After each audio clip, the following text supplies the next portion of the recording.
Hello, my friend, and welcome to Wisdom Trek. I am Guthrie Chamberlain, your guide to wisdom and creating a living legacy. Thank you for joining us for our 5-day-per-week Wisdom and Legacy Building podcast. Today is day 491 of our trek, and it is Wisdom Wednesday. Every Wednesday along Life's Trail, we will dig for the nuggets of wisdom that are found in the book of Proverbs. Today, we will explore the second half of chapter 24. We are broadcasting from our studio at the Big House in Marietta, Ohio. On the day this podcast is released, Paula and I will be heading to Arizona to work with our partners on our construction project in Mesa. Phase I of the project is winding down, and we are starting to plan for Phase II. The beginning of the next phase is dependent on sales of the units that are currently built, so the actual start date is not known for sure.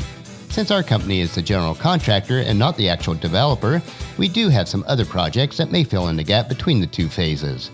Planning is so important on a project large or small, and King Solomon was considered one of the greatest builders of all time. He addresses this in the passage that we are exploring today, when in verse number 27 he says, "Do your planning." But let's back up and start with verses 17 and 18. "Don't rejoice when your enemies fall. Don't be happy when they stumble. For the Lord will be displeased with you and will turn his anger away from them." Our natural tendencies are to rejoice or gloat when something bad happens to those who have hurt us or are against us. We should do the opposite, though. We should love them, help them, and pray for them. God may be taking them through a time of testing to bring them to Him. If we rejoice and gloat, God will be displeased with our action and turn His trials away from them. Verses 19 and 20. "Don't fret because of evildoers, and don't envy the wicked, for evil people have no future, and the light of the wicked will be snuffed out." It's so easy to get caught up with the lifestyles and habits of those who desire to do evil. It may even be attractive to us at times. We should not be fooled. Those who practice evil have no hope because their hope and faith is based in falsehood. Verses 20 and 21. "My child, fear the Lord and the King. Don't associate with rebels, for disaster will hit them suddenly. Who knows what punishment will come from the Lord and the King?" We can be comforted to know that God has control of the leaders of every country. He allows certain leaders to be in power and others to be disposed. We should not rise up with those who rebel against God's permitted authorities. This is especially true in free countries, where we have the opportunity to vote and participate in the process. If we do associate with those who rebel, we should not be surprised if we also suffer the consequences of our actions. Verses 20 through 25. Here are some further sayings of the wise. "It is wrong to show favoritism when passing judgment. A judge who says to the wicked, 'You are innocent,' will be cursed by many people and denounced by the nations. It will go well for those who convict the guilty. Rich blessings will be showered on them." Injustice in any setting is disliked by God. This is especially true when it happens in the legal system. God is justice, and we are created in His image, so justice should be very important to us. Justice should be important to us in all situations. When we take justice seriously and practice it, then we will be blessed in many ways throughout our lives. Verse number 26. "An honest answer is like a kiss of friendship." As we have referred to previously, honesty is always the best policy. To be honest and compassionate is like having a close friend you can depend on and trust. Verse number 27. "Do your planning and prepare your fields before building your house." This is an interesting verse because common thinking would be to build shelter first. Solomon was the wisest person of all time, and he had a different thought. In planning, if you invest the time to build your house first, then you will miss the planting season, and therefore you'll not be able to harvest in the right season. The logic is to prepare fields first, and while the crops are growing, then you would have time to build your house. And once the house is built, then it will be time to harvest. The logic is there when you think like a farmer and practice the law of planting and harvesting. Verses number 28 and 29. "Don't testify against your neighbor without cause. Don't lie about them. And don't say, 'Now I can pay them back for what they have done to me. I will get even with them.'" We are not to be deceptive to family, friends, or anyone that we know. We should not create rumors or tell lies about anyone.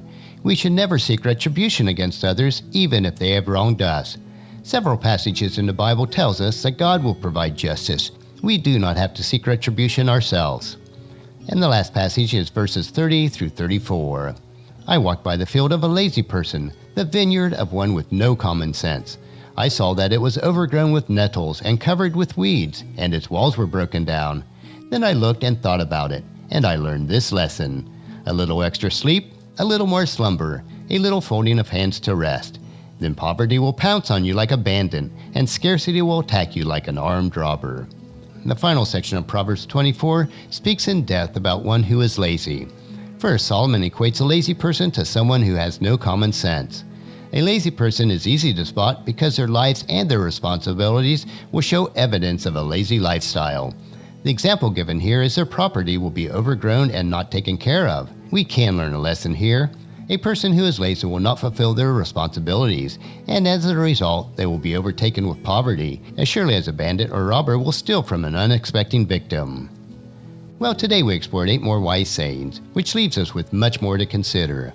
Next Wisdom Wednesday, we will continue on the trail of more proverbs that were assembled by King Hezekiah. These proverbs continue to provide us with more wisdom, insight, and understanding.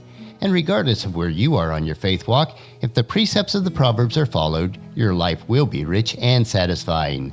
So I encourage you to take them and plant them in your heart so that you'll reap a rich harvest of wisdom. Tomorrow we will hike another short trail in our Wisdom Unplugged series, where we will discover an inspirational wisdom quote.